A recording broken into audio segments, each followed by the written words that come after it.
Hello and welcome to this very special 200th edition of the podcast. 200 episodes. I remember us celebrating 100 episodes, and I literally don't know how I've created another 100. I actually remember thinking at that point, have I got another 100 in me? And this week I sat writing all my ideas for the podcast, as I want to bring in more guests, and we're going to be changing the conversation, and we're going to be doing some different kinds of interactive sessions together. And it just surprised me when I opened up our spreadsheet that told us what edition it is, because I always write down the number as I'm about to record, and it was number 200. So I wanted to take this opportunity to talk about Your Art Matters, why it matters, and have a conversation about creativity and about the journey over the last 200 episodes and where we're going moving forwards. So, first of all, I want to say a huge thank you, because we have thousands of people tune into this podcast. And I remember setting it up 200 episodes ago and thinking I'll give it a try, and if people listen then I'll carry on. And you listen and you give me the most amazing feedback, and so I want to say a massive thank you, a heartfelt thank you. And I genuinely mean that from the bottom of my heart, because from you listening it gives me the motivation and the inspiration to sit and come up with ideas. And it's become part of my life now. It's become something that I do on a regular basis, and it's part of my creative process. And this is what I wanted to talk about today, how creativity takes on all forms. And by recording the podcast, what generally happens to me now as I'm creating, as I'm out and about seeing new things, as I have a conversation with someone else and they share just a few words in the conversation and I write that down because I think that would make a great podcast episode. Like, that's the way my brain is wired now, to be consuming from the world, and without even having to overthink it, without having to plan. It organically and effortlessly comes through sources around me. And that's what feeds back into the podcast. And I love that. I love that process so much. So thank you. And I thought, as I was sitting here, what do I want to talk about on the 200th episode? And I thought, well, let's bring it back to Your Art Matters. So I was having a conversation with somebody new that I met, and it surprises me when I meet new people and I say, I run an arts organisation, which always sounds really grand, and then I get imposter syndrome. But I run an arts organisation, and I feel passionate about helping artists understand why they make, so that they can make their art confidently and get it out into the world. And it surprises me how I'll either get two responses, usually three actually. One is either I'm an artist, but people usually play it down. Two is I know an artist, and that is the biggest reply, actually, I would imagine. Someone goes, oh, I know my cousin makes art, or my friend of a friend makes art. It's really mind-blowing how many people I talk to and they are connected to a creative individual, which is amazing. And then finally, the response is, I'm not creative at all. I'm not an artist. I've been hearing that one quite a lot recently as I speak to new people. And so I spoke to somebody a week ago, in fact, and they said to me, I'm not creative. And we got chatting. not about creativity, so they didn't realize we were talking about creativity, but we just got chatting in general. And the person I was talking to has a housing association and is in the construction industry. And as this person was talking, there was so much creativity being shared in ways that this person lives their life, sees the world, is grabbing opportunities, even talked about developing the logo and how they developed the logo and how they didn't want a house. And then they briefed the designer and it came back and they showed me this logo and it was incredible, and shared a story of how their uncle used to grow roses and their uncle isn't here anymore and he wanted to pay tribute in the branding. And this was all after this person said they're not creative. And I love it because I'm sitting there. So I echoed back and I said, so you're very creative then. And echoed back all the reasons why. And I just love this topic and conversation so much because for me, myself, and my own journey and why I set up United Art Space in the first place was really born from a lack of confidence in being creative and being an artist. And I loved making art as a child. I failed my art GCSE, which is a qualification that you used to take at the age of 14, 15 in the final year of secondary school in the UK. And then I stopped making art because I didn't see the point when other people were better than me. Oh, that just actually makes my heart ache. And I know there are people out there today that feel like that still. And we're coming up to the 10th anniversary of United Art Space next year. It's really got me thinking about why I set United Art Space up in the first place and where we want to take the next 10 years of United Art Space. And it got me thinking back to the reason I set it up. And for me, I hadn't made art in 10 years. And as an adult, I felt lost. And I really did feel lost without art in my life. I spent those 10 years very unhappy, panic attacks, depression, for many reasons, and undiagnosed at that point with ADHD, dyslexia, diagnosed with a load of other things, which who knows if I have those or not. But I've given up on all the labels now. It's more about an understanding of the way I work, and having the labels has helped. Don't get me wrong, it's helped me to understand, oh, okay, this is why this is probably happening, because that's the way my brain works. But ultimately knowing that there's lots of reasons why I'm like I am, and that it's okay. And it's just understanding that that's more important now for me. So returning to art after a 10-year break was quite traumatizing and soul destroying at the same time. It wasn't a easy entry back into the arts for me, because by that point I was filled with fear, anxiety in general, but also about art and about what that means.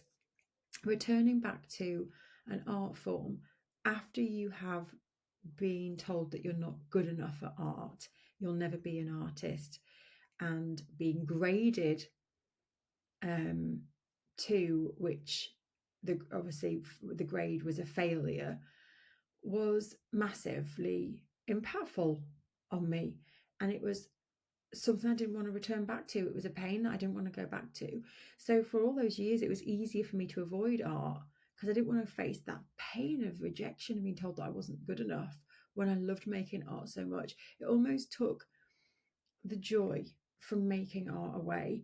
It took the innocence of art, the purpose and the reason for making art in the first place when I was a child, of just sitting there and painting and feeling and seeing through a few brushstrokes something emerge that I could recognize. Like all of that was gone for me. And I know again that this happens for a lot of people. And so returning back, I remember being very jealous of people that made art.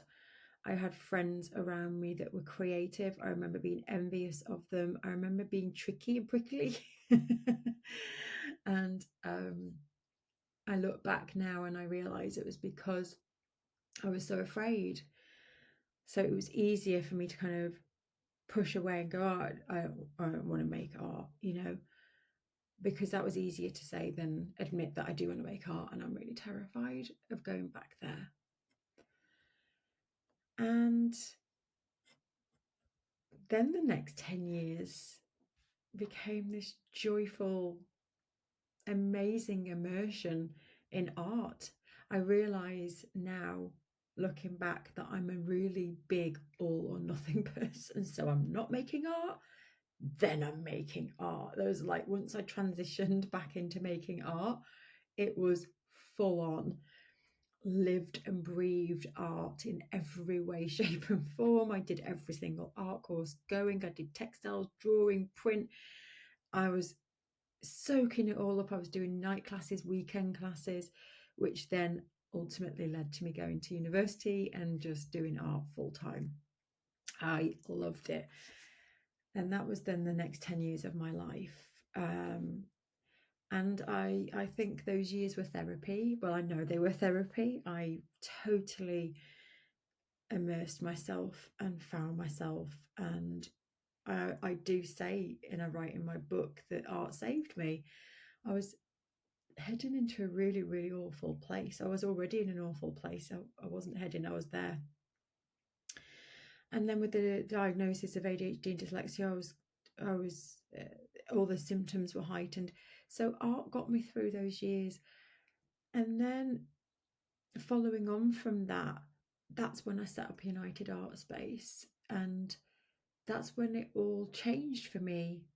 And I realized that art had been such a big, important part of my life, then to evolve it into giving back. And this is where things got tricky for me, because I as an artist, and especially as a graduating artist, where we've specifically chosen art as a subject to deeply study and immerse ourselves in, there's many pathways, but a few that people take. Teaching in the traditional sense was a big one. A lot of people just didn't even stay in the arts, they just went off into different industries, got a job, because it's difficult. You leave art school, you don't have a clue what you're going to do. And as much as art school did attempt to give us training and careers and what we could do, it was limited. Because what I realise now is an art degree isn't about that. An art degree is about art. It's about immersing yourself in the arts and the language of art, and discovering yourself and the world around you, and how you want to speak through art. And that's what that course was about. And actually, I'm very thankful now that I was given that space to just immerse myself in the arts in that way. Utterly amazing. Um, and so, yeah, landing out into the real world was tricky. And then some people do go on to be an artist.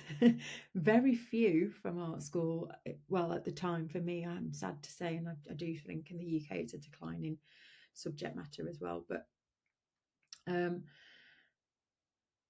so then what came for me was then this perception that being an artist is that you go off and you do art full time and you make all your money from being an artist. And that's the epitome of an artist. That's what an artist is. And oh my gosh, I'm so glad that I've reframed that now, because it so isn't. That's just one way. That's just one way of being an artist. And what is so incredible is sitting here today with all this knowledge now and all this experience, knowing that I'm an artist and I don't sell my artwork, and owning that, because I've learned how to be an artist. Art school, and not just art school, because you don't have to just go to art school, by the way, but that was part of my experience. So for me, immersing myself in art school and immersing myself in the arts and the journey and the process, I really feel that I've learned how to use my creativity and how to use art and identify it in others, identify my own process to enrich my own life and to build my own life. That is creativity and artistry at its best. And what I love about being a creative and an artist is that you can get to choose how you use those skills. And there is no right or wrong. And you don't have to be selling your art. You don't have to be making art every single day, but you can. And you can sell it. It's like you don't have to stick to one medium. You don't have to have a style. For me, art is about understanding the arts, how art is a visual language, how we learn more about ourselves, the direction we want to go in, what we're paying attention to. Stop, look, listen. What are we noticing? How are we pairing these things together? How are we applying what it is that we want and then taking what we found 2 years ago and incorporating that into the direction that we want to create something? It's about how we pay attention and how we turn something, an idea, into something else, how we're marrying all these things together. That's what makes us unique. And by paying more attention and by practicing creativity and art on a regular basis, we build this muscle of noticing and creating and evolving. And I've learned so much more about myself. I am more confident by understanding this now. I totally appreciate all my art in all its forms, the ugly, the bad, the good, the excellent, because I realize that all those labels change on a constant basis, and that what I think is ugly and bad now is amazing, and how it just really is a moment of where I'm at when I'm labeling things, and it's nothing to do with the art in that time. In 10 years time I'll see that art as different, and that's what it's all about. And actually, that creativity takes on so many forms, and it's about the music and the visual arts and movement and sound, and what you watch, what you listen to, the conversations that you have, the people that you speak to, the places that you visit, the next book you pick up. All of that is weaving into your creativity and your art. And it's how you're using that. And what I find fascinating, especially for me right now, is the books I'm reading are about abundance and money, designing our lives, confidence, creativity, is all fed back into that conversation about truly living, about truly being awake, truly in alignment with who you are. Abundant living is all tied up in you living creatively. It's all there in all the books. When you read all the books, it's all there. They even say the word creativity. It's all there. And so I believe creativity is at the core of who we are in all of us. Everybody is creative. Everybody is given that gift of creativity. It's in every single one of us. And we waken it up, or we live and breathe it, or sometimes you're being creative and you don't even know it. And what I want to do is help people wake themselves up to that part, to see it, to help you see you're using it, you have it, it's at your disposal, and you can use it in beautiful ways that align with you and your own journey and your own life. And so for me, when we think about the next 10 years of United Art Space. The first 10 years have been really heavily focused on helping people create art, get it out in the world, sell it. And it will still be about those things, but we're moving much more back to where we started in a way, with United Art Space being born from helping people come together to make art, to live their most creative lives, and to reignite the spark, and to see all the creativity in you and the good that it has. And so I'm mulling it all over. We're going to be making some big announcements soon, but I'm really, really excited about the evolution for us, because being a creative and an artist is about evolving. It's about moving. You don't constantly stay fixed. You grow this capacity to evolve, because that's what we are, human beings. We evolve. And so I'm excited to be on this journey evolving. It feels so exciting. And to be feeling the way I do right now, so confident as I am as a creative. I've always had hang-ups about not being the artist that developed a style and is full-time out there selling. And I realized it's because that's not what I wanted. That wasn't my journey. I could have, if I wanted to have done that. I so could have done that, because I know I have an inner knowing that I can do and be whatever I want to. And that's so lovely to know. And that's why I want for all of you, you know that you can if you choose.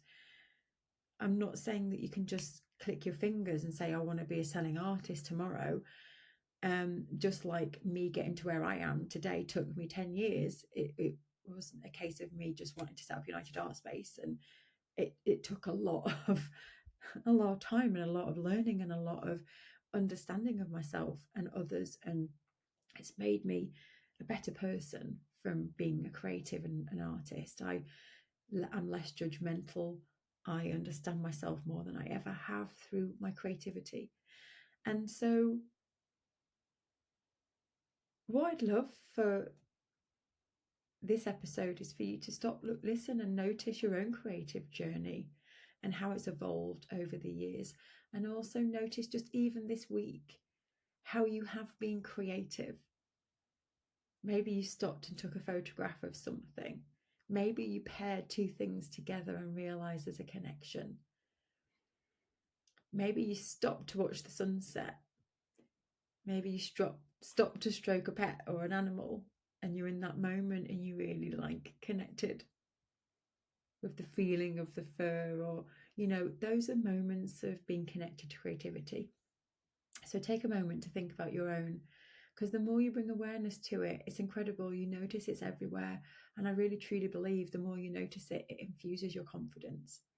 You can become more aware of who you are.